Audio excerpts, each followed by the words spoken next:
Sir, last লেকচারে আমরা septic tank নিয়ে আলোচনা করছিলাম। সেপটিক ট্যাঙ্কের লাস্ট যে স্লাইডটা আমরা আলোচনা করেছি সেটা ছিল ডিজাইন অফ সেপটিক ট্যাঙ্ক। তো ডিজাইন অফ সেপটিক ট্যাঙ্কের ফিলোসফিটা কিরকম, আমাদের সেপটিক ট্যাঙ্ক হবে রেক্টেঙ্গেল হইতে পারে, তারপর হচ্ছে স্কোয়ার হইতে পারে। ধরো একটা হচ্ছে সেপটিক ট্যাঙ্ক তোমার দেখতে এমন, ঠিক আছে? তো এই সেপটিক ট্যাঙ্কের কি থাকবে, একটা বটম এরিয়া থাকবে, একটা থাকবে হাইট। আমি যদি ছবিটা দেখি এরকম একটা সেপটিক ট্যাঙ্কের লেন্থ থাকবে, একটা ডেপথ থাকবে, একটা উইডথ থাকবে। এখন এখানে দুইটা ইস্যু আছে, একটা হলো আউটসাইড, তোমার সেপটিক ট্যাঙ্কের আউটসাইড যে ডাইমেনশন আর সেপটিক ট্যাঙ্কের ইনসাইড ডাইমেনশন, দুইটার মধ্যে ডিফারেন্স আছে। ডিফারেন্সটা হলো তোমার এই সেপটিক ট্যাঙ্কের যে ওয়ালগুলো আছে সেই ওয়ালগুলোর থিকনেস কিরকম হবে। জেনারেলি আমাদের দেশে অনেক সময় সেপটিক ট্যাঙ্কগুলো ব্রিক ওয়ালেরই তৈরি করা হয়, 10 ইঞ্চি ব্রিক ওয়ালও দিয়ে দেওয়া হয়। তো যা মানে তুমি যদি সেপটিক ট্যাঙ্কের ডাইমেনশন গুলোর কথা চিন্তা করো, একটা ইনসাইড ডাইমেনশন, একটা আউটসাইড ডাইমেনশন। পার্থক্যটা তোমরা বুঝলা। ক্যালকুলেশন যখন আমরা করব তখন আমরা ইনসাইড ডাইমেনশনটাকে ফোকাস করব।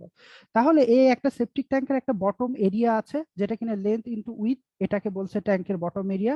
এর সঙ্গে যদি আমি ডেপথটা গুণ করে দিই তাহলে আমরা ট্যাঙ্কের ভলিউমটা পেয়ে যাব।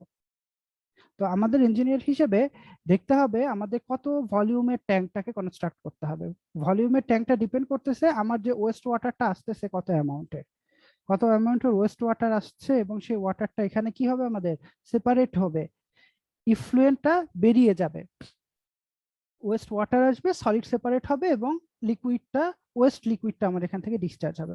তো আমাদের এই হাইটটা বা এই লেন্থ এবং উইডটাই ডিটারমাইন করতে হবে। তো ম্যাক্সিমাম ক্ষেত্রে দেখা যায় যে আমাদের একটা প্রপার্টি আছে, ধরো এরকম একটা প্রপার্টি, এই প্রপার্টিতে বাড়ি করব এবং সেপটিক ট্যাঙ্কের জন্য একটি স্পেসিফিক জায়গা থেকে রাখা হয়। তো অনেক সময় দেখা যায় এখানে ফুটিং থাকে, এখানে ফুটিং থাকে। তো আমাদের এই ফুটিং লে আউট দেখে, সিঁড়িঘর দেখে, অনেক কিছু দেখে আমাদের সেপটিক ট্যাঙ্কটাকে প্লেস করতে হয়। তো সেপটিক ট্যাঙ্ক প্লেস করার ক্ষেত্রে যে আমাদের কিন্তু একটা এরিয়া, বটম এরিয়ার একটা আমাদের বাধ্যবাধকতা চলে আসে যে আমি এর চেয়ে বড় একটা সার্টেন সাইজের চেয়ে বড় আমি সেপটিক ট্যাঙ্ক কি করতে পারবো না, কনস্ট্রাক্ট করতে পারবো না, বা সেপটিক ট্যাঙ্ক ইন্ট্রোডিউস করতে পারবো না। তো সেক্ষেত্রে আমাদের ট্যাঙ্কের বটম এরিয়াটা আমরা সব side condition, column to column distance এসব দেখে কোন লোকেশনে সেপটিক ট্যাঙ্ক করব এইটা আমরা পেয়ে যেতে পারি, আমাদের এটা সমস্যা হবে না। কিন্তু ওই এরিয়াতে আমার কত হাইটের ট্যাঙ্ক বানাইতে হবে সেটা হচ্ছিল মেইন ফোকাস আমাদের থাকবে। তো এখানে হাইটের ক্ষেত্রে দেখো আমার সেপটিক ট্যাঙ্ক উপরে থাকে একটা স্কাম লেয়ার, তারপরে ক্লিয়ার ওয়াটার, তারপরে ডাইজেস্টেড স্লাজ। তো এইটা হইলো আমার সেপটিক ট্যাঙ্কের ওয়েস্টের জন্য ভলিউম বা ওয়েস্টের জন্য হাইট। এর উপরেও আমাদের সেপটিক ট্যাঙ্কের কিছু হাইট রেখে দেওয়া হয়, এই হাইটটা রেখে দেওয়া হয় ফ্রি বোর্ড হিসেবে। ওকে, তো সেপটিক ট্যাঙ্কের একটা কথা মনে রাখতে হবে, সেপটিক ট্যাঙ্কের ডিজাইন পিরিয়ড ওয়ার্ডটা আমরা ইউজ করব না।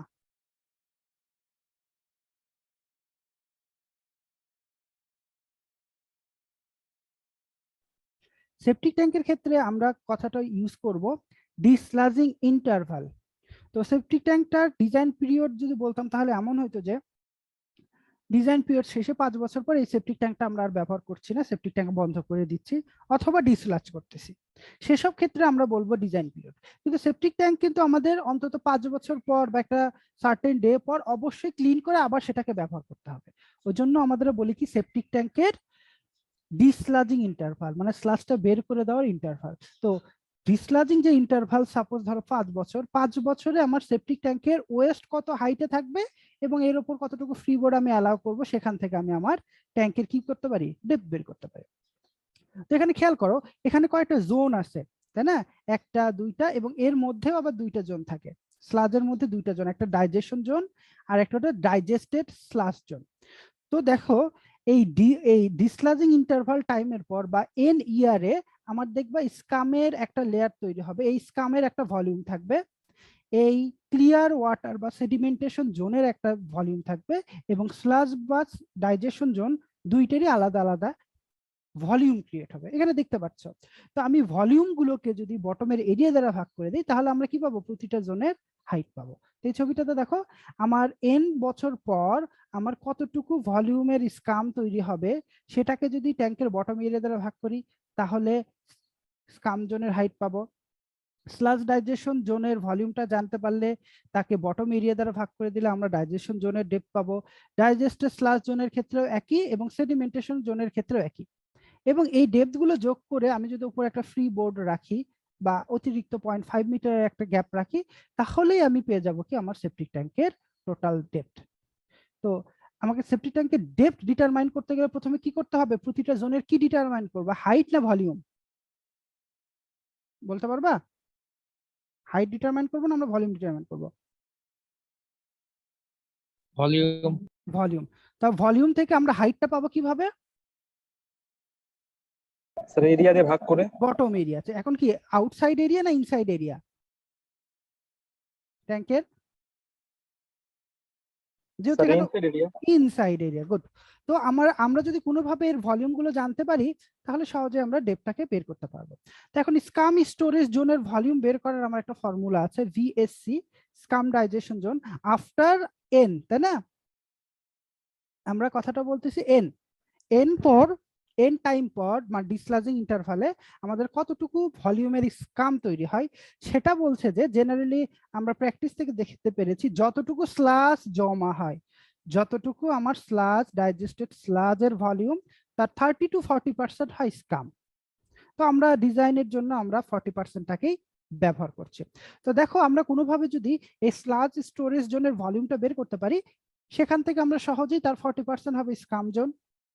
আর স্কাম জোনের ভলিউমটাকে যদি আমি ট্যাঙ্কের বটম এরিয়া দ্বারা ভাগ করে দিই ইনসাইড এরিয়া, তাহলে আমরা কি পাবো? আমার এই স্কাম জোনের ডেপথ পেয়ে যাবো। সিমিলার ওয়েতে আমি যদি সেডিমেন্টেশন জোনের কথা চিন্তা করি, এই সেডিমেন্টেশন জোনের ভলিউমটা আমরা কিভাবে পেতে পারি? সেডিমেন্টেশন জোনের ভলিউম পাওয়ার ফর্মুলা আছে, সেটা হয়ে গেল 10⁻³ P into Q into TH. তো এখানে পি হলো পপুলেশন, কয়জন মানুষ এই সেপটিক ট্যাঙ্কে আমার পানি মানে ওয়েস্ট ওয়াটার দিবে। যেমন দেখো একটা 5 তলা বাড়ি, 2টা ইউনিট আছে, তাহলে 10টা ইউনিট, তাহলে প্রতি ইউনিটে 5 জন আছে, তাহলে 5 10 50 জন, তাহলে ওই বাড়িতে সেপটিক ট্যাঙ্কে 50 জন মানুষ আমার ওয়েস্ট ওয়াটার কন্ট্রিবিউট করবে। এটা হলো পপুলেশন। আর কিউ হইলো একজন মানুষ প্রতিদিন কত লিটার ওয়েস্ট ওয়াটার দেয়, ইউনিটটা দেখো লিটার পার ডে, একজন মানুষের দ্বারা প্রতিদিন কত লিটার ওয়েস্ট ওয়াটার আমার সেপটিক ট্যাঙ্কে প্রবেশ করে, সেটা হলো স্মল কিউ। তো এখানে আবার আসতে পারে মিটার কিউব পার ডে তেও আসতে পারে, তখন কিন্তু আবার 10⁻³ আমরা ব্যবহার করব না। এখানে আরেকটা জিনিস আমাদের জানতে হচ্ছে টিএইচ। টিএইচ হলো হাইড্রোলিক রিটেনশন টাইম। আমার যে সলিড ওয়েস্ট গুলো আসতেছে ইনক্লুডিং ওয়েস্ট ওয়াটার, বা যেটা বলতেছি আমরা ওয়েস্ট ওয়াটার গুলো আমার সেপটিক ট্যাঙ্কে প্রবেশ করতেছে ইনলেট দিয়ে, সেই ওয়েস্ট ওয়াটারের মধ্যে যে সলিড পার্টিকেল গুলো সেটেল করতে, সলিড পার্টিকেল গুলো সেটেল করতে আসলে কতটুকু সময় আমরা দিব? বেশি সময় যদি দেই সেটেল বেশি করবে, কম সময় যদি দেয় আমাদের সেটেল কম করবে। তো এই সেটেলমেন্টের জন্য আমাদের কতটুকু সময় দরকার সেটাকে বলা হয় হাইড্রোলিক রিটেনশন টাইম, টিএইচ। তো টিএইচটা কিভাবে আমরা পেতে পারি? এটা ইউনিট হবে ডে তে। ইউনিটটা ডিপেন্ড করবে আমি কোন ইউনিটে ওয়েস্ট ওয়াটার দিচ্ছি, আমরা দিচ্ছি লিটার পার ডে ইউনিটে, তাই না? তাহলে হাইড্রোলিক রিটেনশন টাইম ডেতে আসবে। তো এই ফর্মুলাটা ব্যবহার করে পি হলো কন্ট্রিবিউটিং পপুলেশন, কিউ হলো ওয়েস্ট ওয়াটার ফ্লো রেট। তো এখান থেকে আমরা কি করতে পারি? টিএইচটা বের করতে পারি। তো টিএইচ এর ক্ষেত্রে একটা জিনিস আমাদের মনে রাখতে হবে, টিএইচ এর ভ্যালু কখনো আমরা 2.2 ডে থেকে কম ধরবো না। এমন আসতে পারে তোমার 0.1 ডে লাগতেছে, কিন্তু তবুও তুমি বলবা যে আমার 0.2 ডে দিতে হবে মিনিমাম। জেনারেলি আমরা এখানে একদিন ধরে থাকি, আমরা ডিজাইনের সময় হাইড্রোলিক রিটেনশন টাইম একদিন ধরি।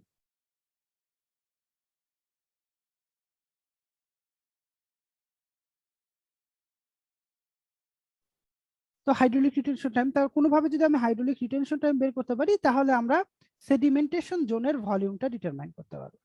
তো সেডিমেন্টেশন জোনের ভলিউমকে আবার ট্যাঙ্কের বটম এরিয়া দ্বারা ভাগ করলে আমরা কি সেডিমেন্টেশন জোনের হাইটটা পাবো। এরপর হলো ডাইজেশন।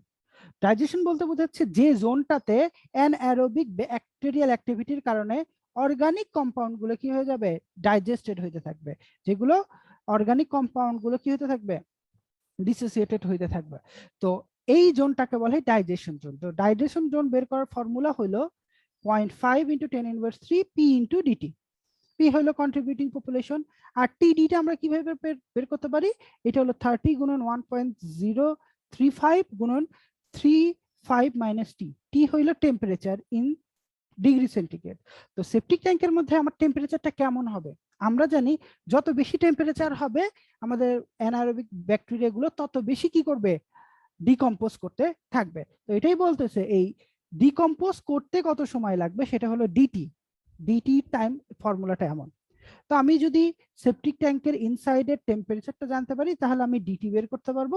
ডিটি যদি বের করতে পারি তাহলে আমরা সহজে ভিডি বা ভলিউম অফ ডাইজেশন জোন বের করতে পারবো। ভলিউম অফ ডাইজেশন জোনকে ট্যাঙ্কের বটম এরিয়া দ্বারা ভাগ করলে আমরা কি পেয়ে যাব, ট্যাঙ্কের ডাইজেশন জোনের ডেপথটা পাবো। তারপরে থাকলো কি sludge storage zone. Sludge storage জোনটা হইলো আগের মতোই, আমাদের দুইটা ডাটা জানা আছে যে একজন মানুষের মাধ্যমে প্রতি বছরে কত metre cube digested sludge accumulate করে, যেটাকে বলে স্লাজ অ্যাকিউমুলেশন রেট। তো বলছে এন এর ভ্যালু বা ডিসলাজিং ইন্টারভাল যদি 5 বছরের চেয়ে ছোট হয় তাহলে সি এর ভ্যালু আমরা 0.06 ব্যবহার করব, আর যদি এন এর ভ্যালু 5 ইয়ার্স থেকে বড় হয় তখন আমরা এন এর ভ্যালু 0.04 ব্যবহার করব। এই রকম ভ্যালু আমরা আর কোথাও কি ব্যবহার করে আসছি, তোমাদের মনে আছে?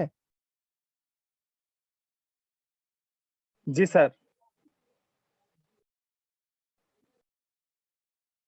কোথায় ব্যবহার করেছি বলো তো? স্যার পিট ডিজাইনের ক্ষেত্রে, স্যার পিট ল্যাট্রিন পিট ডিজাইনের ক্ষেত্রে। ল্যাট্রিনের ক্ষেত্রে। তো এই স্লাজ স্টোরেজ জোনের volume is equal to C into P into N, unit হলো মিটার কিউব। তো এখান থেকে আমি স্লাজ ডাইজেশন জোনের ভলিউম পাবো, বটম এরিয়া দিলে স্লাজ ডাইজেশন জোনের ডেপথ পাবো। এখন স্লাজ ডাইজেশন জোনের যদি আমি ডেপথ পাই তার 40% হয়ে যাবে আমার স্কাম স্টোরেজ জোন। প্রথমে আমরা আলোচনা করে এসেছি যে তার ভলিউমের 40% বলো বা ডেপথের 40% হয়ে যাবে আমাদের কি স্কাম স্টোরেজ জোন। এখন এখানে একটা ইস্যু থাকে ক্লিয়ার স্পেস ডেপথ। তো ক্লিয়ার স্পেস ডেপথ বলতে বোঝাচ্ছে আমার এটা হলো ইনলেট পাইপ, আমরা আগে দেখেছি ইনলেট পাইপ দিয়ে সলিড ওয়েস্ট ওয়াটারটা আমার ট্যাঙ্কের মধ্যে প্রবেশ করে, আর এটা হলো আমার আউটলেট পাইপ বা এটা হলো আমার আউটলেট ব্যাফল, মানে পানিটা এখান থেকে উপর দিকে দিয়ে বের হয়ে আসবে। ঠিক আছে, তো এখানে খেয়াল রাখতে হবে যে আমার যে পানিটা আমার আউটলেটে চলে আসবে সেই পানির লোকেশন থেকে আমাদের স্কামের বটম লেয়ারের মধ্যে একটা অবশ্যই ডিস্টিংক্ট ডেপথ মেনটেন করতে হবে। এটাকে বলা হয় স্কাম লেয়ার, এটাকে বলা হয় স্কাম ক্লিয়ার ডেপথ, যার যাকে এ দ্বারা নোটেট করছে। মানে যে পানিটা আমার বের হয়ে যাবে, এখানকার পানিটা বের হচ্ছে না, এই লেভেলের পানিটা আমার আউটলেট দিয়ে বেরিয়ে যাচ্ছে। তো এই লেভেল থেকে স্কামের বটম পর্যন্ত একটা মিনিমাম ডিস্টেন্স অলওয়েজ কি থাকতে হবে, মেইনটেইন থাকতে হবে। তুমি যদি বলো এখান থেকে আউটলেট পাইপটা দিব তাহলে দেখবে স্কামও বের হয়ে চলে আসবে। যাতে স্কামটা বের হয়ে না আসতে পারে, ভাসমান ওয়েস্ট গুলো বেরিয়ে না পারে, এজন্য আমাদের এখানে এ একটা ক্লিয়ার স্পেস অবশ্যই রাখতে হয়, ক্লিয়ার স্পেস।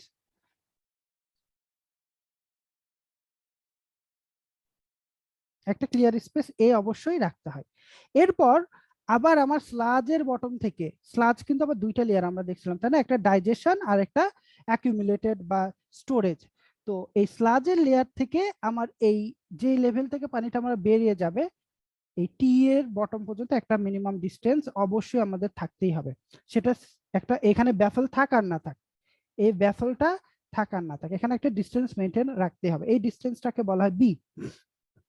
তো আমাদের সেপটিক ট্যাঙ্কের ক্ষেত্রে এর ভ্যালু মিনিমাম আমাদের 75 মিলিমিটার রাখতে হবে, মিনিমাম। এর চেয়ে বেশি তুমি রাখতে পারো, সমস্যা নেই। আর বি এর ভ্যালু যেটাকে বলা হয় ডি স্লাজ বলতেছে, বি এর ভ্যালু, এই ভ্যালুটা ডিপেন্ড করতেছে এই ফর্মুলার উপর। এই ফর্মুলাটা কি বলতেছে, 0.82 মাইনাস 0.26 ইন্টু এ বলতেছে ট্যাঙ্কের বটম এরিয়া বা ট্যাঙ্কের সারফেস এরিয়া। তো ট্যাঙ্কের সারফেস এরিয়া থেকে বি এর ভ্যালুটা তোমরা কি করতে পারো, বের করতে পারো। এখন বি এর ভ্যালু দেখতেছো তোমার আসতেছে 0.2, তখন বলতেছে বি এর মিনিমাম ভ্যালু তোমাদের 0.3 মিটার রাখতেই হবে। যদি আসে 0.4 তুমি তখন 0.4 মিটার ব্যবহার করবা, আর যদি 0.4 না আসে, যদি 0.3 আসে বা 3 কম আসে, অবশ্যই তোমাকে 0.3 ব্যবহার করতে হবে। তো আলটিমেটলি আমি যদি বলি তোমার ট্যাঙ্কের জন্য এ প্লাস বি অ্যামাউন্টের ক্লিয়ার স্পেস রাখতে হবে। এই ক্লিয়ার স্পেস মানেই তো আমার সেডিমেন্টেশন জোন, তাই না? সেডিমেন্ট হইতে একটা ডেপথ প্রয়োজন আর ক্লিয়ার স্পেসিং এর জন্য একটা ডেপথ প্রয়োজন।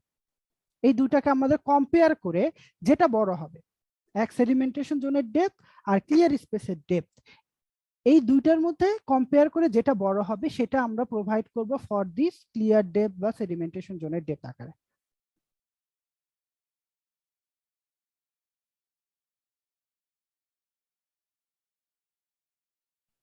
আমি ক্লিয়ার করতে পারছি? এই স্লাজ যাতে বেরিয়ে না যায়, স্কাম যাতে বেরিয়ে না যায়, ওর জন্য এ প্লাস বি অ্যামাউন্টের আমাদের এখানে ক্লিয়ার ওয়াটার থাকতে হবে বা মানে সেডিমেন্টেশন জোন থাকতে হবে। আবার তোমার ওয়েস্ট গুলোকে সেডিমেন্ট করার জন্য আবার সেডিমেন্টেশনের জন্য একটা হাইট লাগবে। এই দুইটার মধ্যে যেটা বড় হবে সেটা আমি আমার সেপটিক ট্যাঙ্কের ডাইমেনশন অ্যাড করব। ঠিক আছে, ওকে। এখন শেপ এন্ড ডাইমেনশন, সেপটিক ট্যাঙ্কের শেপগুলো কেমন হবে? তো সেপটিক ট্যাঙ্কগুলো আমরা চাইলে যদি টপ ভিউ দেখি বা প্ল্যান দেখি, এটা আমরা চাইলে রেক্টেঙ্গেল বানাইতে পারি, স্কোয়ার বানাইতে পারি। তো দেখা গেছে স্কোয়ারের তুলনায় আমি যদি একটু রেক্টেঙ্গেল শেপের সেপটিক ট্যাঙ্ক তৈরি করি, তাহলে দেখা গেছে এই ট্যাঙ্কের থেকে দেখা গেছে যে BOD removal, colloidal particle removal, এটার পারফরমেন্সটা অনেক ভালো। তো tank with greater surface area and reasonable depth are preferred since higher surface area increases sludge storage. যত এরিয়া বড় হবে স্লাজ স্টোরেজটা তত বেশি হবে। তো এরকম লম্বাটে টাইপের ট্যাঙ্কগুলো, রেক্টেঙ্গেল ট্যাঙ্কগুলো খুব ভালো পারফর্ম করে। এখানে আবার একটা উল্লেখ্য জিনিস, ট্যাঙ্কের উইথ যদি হয় ডাব্লিউ, বেটার হয় ট্যাঙ্কের লেন্থটাকে তার 3 গুণ রাখা, এগুলো ভালো পারফর্ম করে। উইথ যদি হয় ডাব্লিউ, তার লেন্থটা হবে কি আমার 3 গুণ। এবার কম্পার্টমেন্টেশন, কম্পার্টমেন্টেশন বলতে বোঝাচ্ছে আমি কি সিঙ্গেল কম্পার্টমেন্টের ট্যাঙ্ক বানাবো নাকি ডাবল কম্পার্টমেন্টের ট্যাঙ্ক বানাবো। এই রেক্টেঙ্গেল বানায় তুমি সিঙ্গেলও বানাইতে পারো, ডাবলও বানাইতে পারো। তো কথা দেখা গেছে যে এই বিওডি রিমুভাল, সলিড ওয়েস্ট বা অর্গানিক কলাইডাল রিমুভালের দিক থেকে ডাবল কম্পার্টমেন্ট সেপটিক ট্যাঙ্কটা অনেক ভালো পারফর্ম করে। ডাবল কম্পার্টমেন্ট, তো ডাবল কম্পার্টমেন্ট কেন ভালো করে? ফার্স্ট কম্পার্টমেন্টে এই ক্লিয়ার স্পেস বা সেডিমেন্টেশন জোনের ওয়াটারটা সেকেন্ড কম্পার্টমেন্টে প্রবেশ করলে সেকেন্ড কম্পার্টমেন্টেও তার কিছু অংশ কি ঘটে, সেডিমেন্টেশন ঘটে। আর প্রথম অংশে যেগুলো সেডিমেন্ট করতো এই ব্যাফেলে বাধা পেয়ে আবার নিচে জমে আসে। তো দেখা যায় সলিড ওয়েস্ট গুলো ব্যাফেল থাকার কারণে, ডাবল কম্পার্টমেন্টের কারণে বেশি রিমুভাল হয়। এখানে আবার খেয়াল করতে হবে ট্যাঙ্কের যদি লেন্থ এল হয়, ট্যাঙ্কের যদি লেন্থ এল হয়, তাহলে দুইটা কম্পার্টমেন্টের মধ্যে প্রথম কম্পার্টমেন্ট যেটাতে প্রথম ওয়েস্ট ওয়াটার আসবে, সেই কম্পার্টমেন্টের লেন্থটাকে টোটাল লেন্থের 2/3 করতে হয়, আর সেকেন্ডটাকে টোটাল লেন্থের 1/3। এগুলো হলো এক্সপেরিয়েন্স থেকে, বারবার ব্যবহারের মাধ্যমে সেপটিক ট্যাঙ্কের পারফরমেন্স থেকে আমাদের কি করতে হয়েছে, যে জানতে হয়েছে। ঠিক আছে, পারফরমেন্স থেকে আমরা এটা জানতে পারছি। তো এখানে খেয়াল করো, এখানে দেখো স্কাম লেয়ারের নিচে এখানে এ একটা ডেপথ থাকবে, আবার স্লাজের উপরে আমাদের কিন্তু একটা কি রাখতে হবে, ডেপথ রাখতে হবে, বি রাখতে হবে। তো এই জন্যই আমাদের ক্লিয়ার স্পেস যেটা আছে, ক্লিয়ার স্পেসের একটা মিনিমাম ডেপথ আমাদের জানতে হবে। তো দেখলাম আমাদের সেপটিক ট্যাঙ্কের শেপটা কিভাবে আমাদের পারফরমেন্সের উপর প্রভাব ফেলে। অ্যাট দ্য সেম টাইম কম্পার্টমেন্টেশনটা আমাদের ভালো কি ভালো না, কম্পার্টমেন্টেশন করলে ডাবল কম্পার্টমেন্টের ক্ষেত্রে কি হয়। অনেক সময় দেখা যায় যে আমাদের ট্রিপল কম্পার্টমেন্টও আসে, জায়গা খুবই কম, এমনও কিছু জায়গা আছে যেখানকার জায়গা খুব কম, তখন এই রকম করে বিভিন্ন কনফিগারেশন, ধরো এটা ইনলেটে ওয়েস্ট ওয়াটার আসলো, এখান কম্পার্টমেন্ট থেকে ওয়াটারটা সেকেন্ড কম্পার্টমেন্টে আসলো, সেকেন্ড কম্পার্টমেন্টে থার্ড কম্পার্টমেন্ট দিয়ে আবার ওয়াটারটাকে বের করে দেওয়া হচ্ছে। এইরকম শেপেরও আমাদের সেপটিক ট্যাঙ্ক হইতে পারে। ট্রিপল কম্পার্টমেন্টেরও সেপটিক ট্যাঙ্ক আমরা দেখে থাকি, প্র্যাকটিক্যালি ব্যবহার হয়।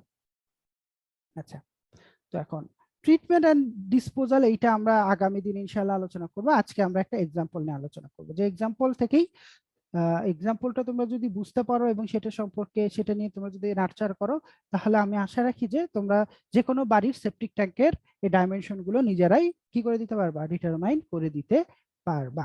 আচ্ছা, তো বলছে এ 5 unit apartment building houses 40 residents generating an average wastewater flow rate of 180 liter per capita per day। বলতেছে একটা 5 ইউনিটের বাসা, সে বাসায় 40 জন রেসিডেন্ট আছে এবং প্রতিজন রেসিডেন্ট প্রতিদিন প্রায় 180 লিটার করে ওয়েস্ট ওয়াটার তৈরি করে। একজন রেসিডেন্ট প্রতিদিন 180 লিটার ওয়েস্ট ওয়াটার জেনারেট করে। বলছে design a double chamber septic tank for the building that will be desludged every 3 years. বলতেছে তোমাকে একটা সেপটিক ট্যাঙ্ক ডিজাইন করতে বলছে, যে সেপটিক ট্যাঙ্ক কি করবে, এই 40 জন রেসিডেন্টের প্রতিদিন একজন দ্বারা 180 লিটার ওয়াটারকে সে কি করতে পারবে, ক্যাপাসিটি তার থাকবে, এবং ডিসলাজ করা হবে আমাদের 3 বছর পর। ডিসলাজিং টাইম বা ডিসলাজিং ইন্টারভাল 3 ইয়ার্স, মানে এন হলো 3 ইয়ার্স দেওয়া আছে, পপুলেশন পি দেওয়া আছে, এবং waste water flow rate Q দেওয়া আছে। এরপর বলছে for ensuring better effluent quality it is recommended that the minimum hydraulic retention time for the tank 1 day। hydraulic retention time মানে th বলছে 1 day। due to the space constraints specific tank area has to be restricted within 12 meter square। তো বলতেছে ওই যা বাড়িতে তুমি septic ট্যাঙ্কের জন্য এরিয়া পাবা সর্বোচ্চ 12 মিটার স্কয়ার, এর চেয়ে বড় এরিয়া করতে পারবা না সেপ্টিক ট্যাঙ্কের।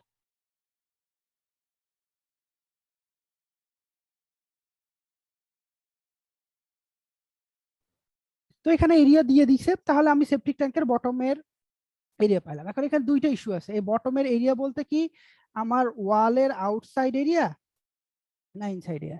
প্র্যাকটিক্যালি এটা কিন্তু আউটসাইড এরিয়াই বলতেছে। ইনসাইড এরিয়া বের করতে গেলে তোমাকে কিন্তু ট্যাঙ্কের যে ওয়ালগুলো তৈরি করবো, সেটা যে ট্যাঙ্কটা মাটির নিচে থাকবে, তো তাই না? মাটির নিচে যদি ব্রিক ওয়াল তৈরি করো বা কনক্রিটের ওয়াল বা ব্রিক ওয়ালই আমাদের করতে হয়, ব্রিক ওয়াল যেটা তৈরি করবে সেই ব্রিক ওয়ালের থিকনেস জানতে হবে। আমরা 10 ইঞ্চির মতো করে ওয়াল তৈরি করে দিই এখানে, যাতে ওয়েস্ট ওয়াটারটা বাইরে শিফট না করতে পারে। তো এখানে খেয়াল করার বিষয় হলো এই সেপটিক যে ট্যাঙ্কটা আছে সেই সেপটিক ট্যাঙ্কের থিকনেসটা সহ আমাদের 12 ইঞ্চি, 12 মিটার স্কয়ার হয়। ঠিক আছে, তো আমরা আমাদের ক্যালকুলেশনের সুবিধার জন্য আমরা ইনসাইড এরিয়ায় 12 মিটার স্কয়ার ধরে নিচ্ছি, কিন্তু প্র্যাকটিক্যালি তোমরা যখন কাজ করবা তখন কিন্তু ইনসাইড এরিয়াকে আলাদাভাবে বের করে নিতে হবে তোমাদের। তো 12 মিটার স্কয়ার। তো বলছে assume waste water temperature within the tank to be 25 centimetre মানে সেন্টিগ্রেড। ধরে নিতে বলছে তোমার ট্যাঙ্কের মধ্যে টেম্পারেচারটা 26 ডিগ্রির মতো থাকবে। বলছে তুমি তো ডিজাইন করবা সেপটিক ট্যাঙ্কটা, কিন্তু সেখানে আবার চেক করতে বলছে, check clear space depth. Clear স্পেসের যে ডেপথটাকে তোমাকে চেক করতে বলতেছে। চেক কার সাথে করবা বলো তো, কোন ডেপথের সাথে? স্লাজ, স্কাম না সেডিমেন্টেশন ডেপথের সাথে বলো তো? ক্লিয়ার স্পেসের ডেপথের চেক স্লাজ ডেপথের সাথে চেক করবা, ক্লিয়ার স্পেস না সেডিমেন্টেশনের সাথে? স্লাজ না সেডিমেন্টেশনের সাথে চেক করতে হয় আমাদের? আমাদের সেডিমেন্টেশন ডেপথের সাথে আমাদের এই ক্লিয়ার স্পেসের ডেপথের চেক করতে হয়। তো দেখি, তারপর আবার বলতেছে বিভিন্ন যে জোন আছে, যে চারটা আমার জোন হলো, চারটা জোনের ডেপথও ডিটারমাইন করতে বলছে। তো দেখি এক্সাম্পলটাতে আমাদের গিভেন আছে পপুলেশন 40, কিউ এর ভ্যালু দেওয়া আছে, তারপর টিএইচ এর ভ্যালু দেওয়া আছে, টেম্পারেচার 25 ডিগ্রি দেওয়া আছে, এখান থেকে দেখতে পারবা, আর ট্যাঙ্কের বটম এরিয়া 12 মিটার স্কয়ারও আমাদের দেওয়া আছে। এখন দেখি আমরা প্রতিটা জোনের ভলিউম ডিটারমাইন করি। প্রথম কাজটা হবে, তো ফার্স্ট জোন যেটা কি উপর দিক থেকে চিন্তা করলে স্কাম স্টোরেজ জোন, তো এই জোনটা ডিপেন্ড করে ডাইজেস্টেড স্লাশ স্টোরেজ জোনের উপর। দ্যাটস ওয়াই আমি এটাকে পরে করব। প্রথমে আমি সেডিমেন্টেশন জোন নিয়ে আলোচনা করি। তো সেডিমেন্টেশন জোন যদি আমি ক্যালকুলেট করতে চাই, সেডিমেন্টেশন জোনের ভলিউম হলো VH is equal to 10⁻³ P into Q into TH, ইউনিটটা হবে মিটার কিউবে। টিএইচ এর ভ্যালু 1 দেওয়া আছে, 180 আছে কিউ এর ভ্যালু, পপুলেশন P 40 দেওয়া আছে। এখান থেকে সেডিমেন্টেশন জোনের ভলিউম পেয়ে গেলাম 7.2 মিটার। ঠিক আছে, এরপর আমি ডাইজেশন জোনের কথা চিন্তা করি। ডাইজেশন এই জোনটা, ডাইজেশন জোনের ভলিউমের সূত্র হলো 0.5 ইন্টু 10⁻³ P ইন্টু টিডি। এখানে পি তো আমার দেওয়া আছে 40 জন রেসিডেন্ট। টিডি এর ফর্মুলা আমরা জানি 30 into 1.05 to the power 35 minus T. Inside ট্যাঙ্কের টেম্পারেচার 25 ডিগ্রি সেন্টিগ্রেড, ওই জন্য 35 মাইনাস 25 দিয়ে আমি ডাইজেশনের জন্য টাইম পেয়ে গেলাম 42.318 ডেজ। তো এখন এই টিডি এর ভ্যালু ব্যবহার করে আমি ডাইজেশন জোনের ভলিউম পেয়ে গেলাম 0.846 মিটার কিউব। সিমিলার ওয়েতে এক ফর্মুলা, যে ফর্মুলাগুলো তোমার মনে রাখবা, যেটা স্লাজ স্টোরেজ জোনের formula C into P into N. এখানে সি এর ভ্যালু আমরা ব্যবহার করেছি 0.06, কারণ আমাদের ডিসলাজিং ইন্টারভাল হলো 3 ইয়ার্স। 3 ইয়ার্স মানে কি এন এর ভ্যালু 5 থেকে কম, এর জন্য সি এর ভ্যালু 0.06 আমরা ব্যবহার করছি। তারপরে পি, পপুলেশন হলো 40, পি হইলো পপুলেশন 40, আর এন, এন এর ভ্যালু তো আমি 3 ব্যবহার করছি। সেখান থেকে আমি স্লাজ স্টোরেজ জোনের ভলিউম পাইলাম 7.2 মিটার কিউব।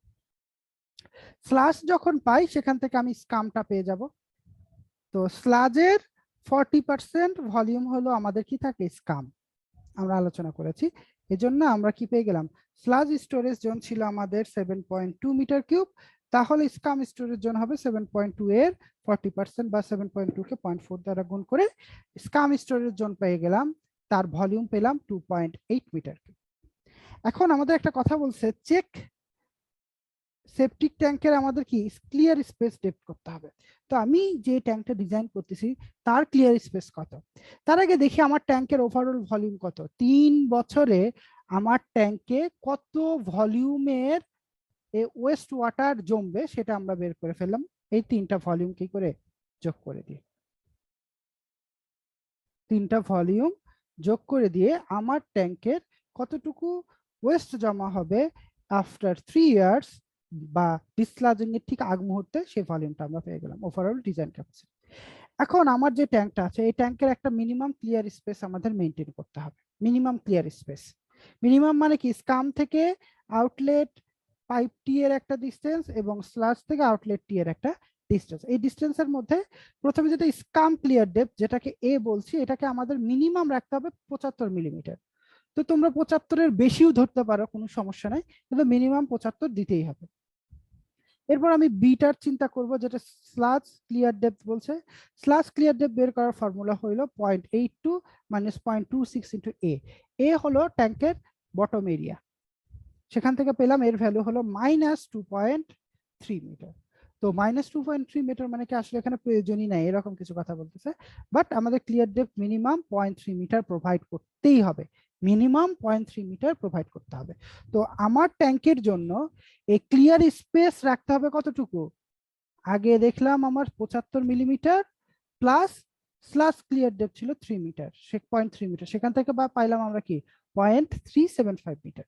মানে এতটুকু ক্লিয়ার স্পেস রাখতে হবে বা ওয়াটারের ডেপথ রাখতে হবে। এখন দেখি সেডিমেন্টেশনের জন্য কত ডেপথ লাগবে। তো সেডিমেন্টেশনের ভলিউম আমরা বের করেছি, সেই ভলিউমকে ট্যাঙ্কের বটম এরিয়া দ্বারা ভাগ করে আমি পেলাম 0.6 মিটার। তো বলতেছে এই ক্লিয়ার যে ওয়াটারটা ট্যাঙ্কের মধ্যে জমবে, ক্লিয়ার স্পেস কনসিডারেশনে আমাদের রাখতে হবে অন্তত 0.375 মিটার। কিন্তু আমি যদি সেডিমেন্টেশন, তো এই ক্লিয়ার স্পেসের মধ্যেই হবে, তাই না? তো এই সেডিমেন্টেশনের কনসিডারেশনে আমাদের 0.6 মিটার প্রোভাইড করতে হবে। তাহলে আমরা আমাদের ট্যাঙ্ক ডিজাইনে কোনটা ব্যবহার করব বলো তো, 0.6 মিটার না 0.375 মিটার? আমাদের ডিজাইনে কোনটা ব্যবহার করব,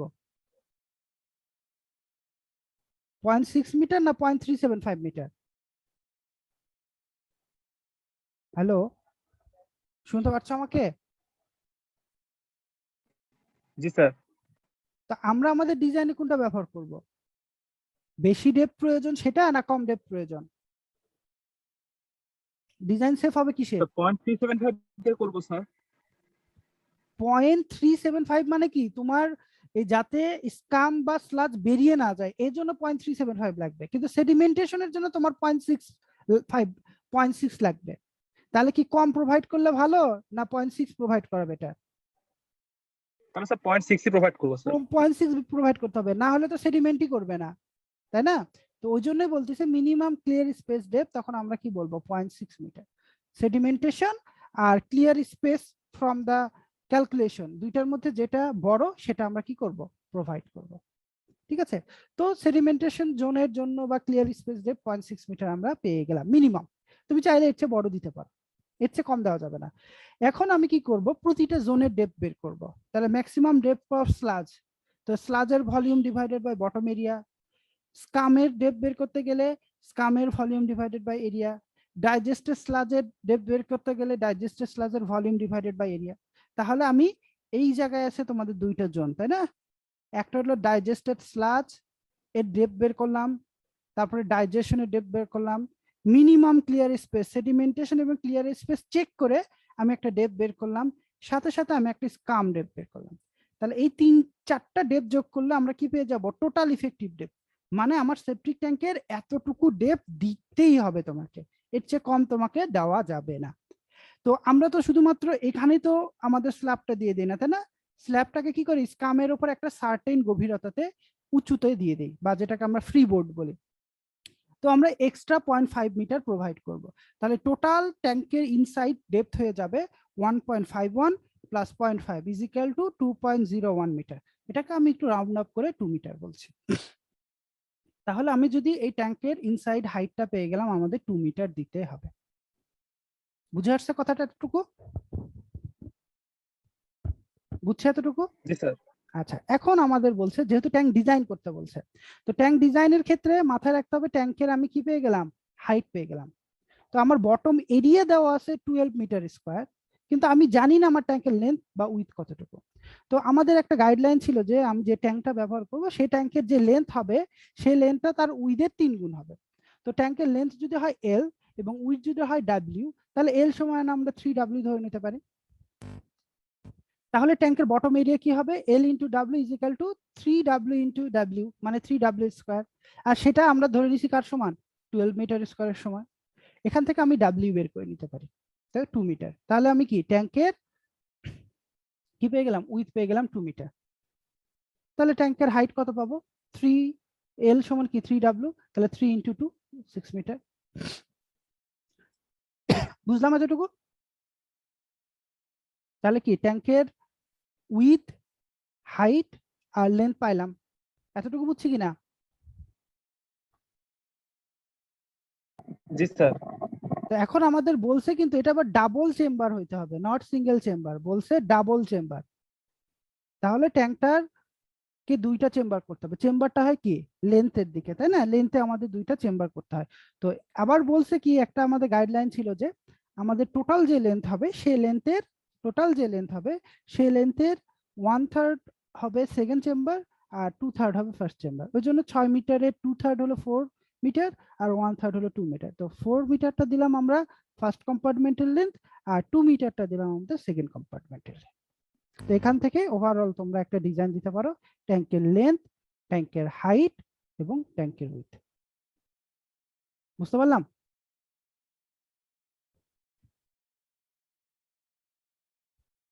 এতটুকু? কোনো কোশ্চেন আছে ডিজাইনটা নিয়ে?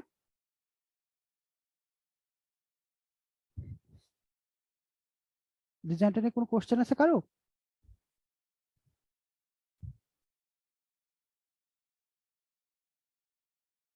না স্যার, কোশ্চেন আছে। এখন থেকে আশা করি তোমরা যে কোনো সেপটিক ট্যাঙ্ক ডিজাইন করতে পারবে।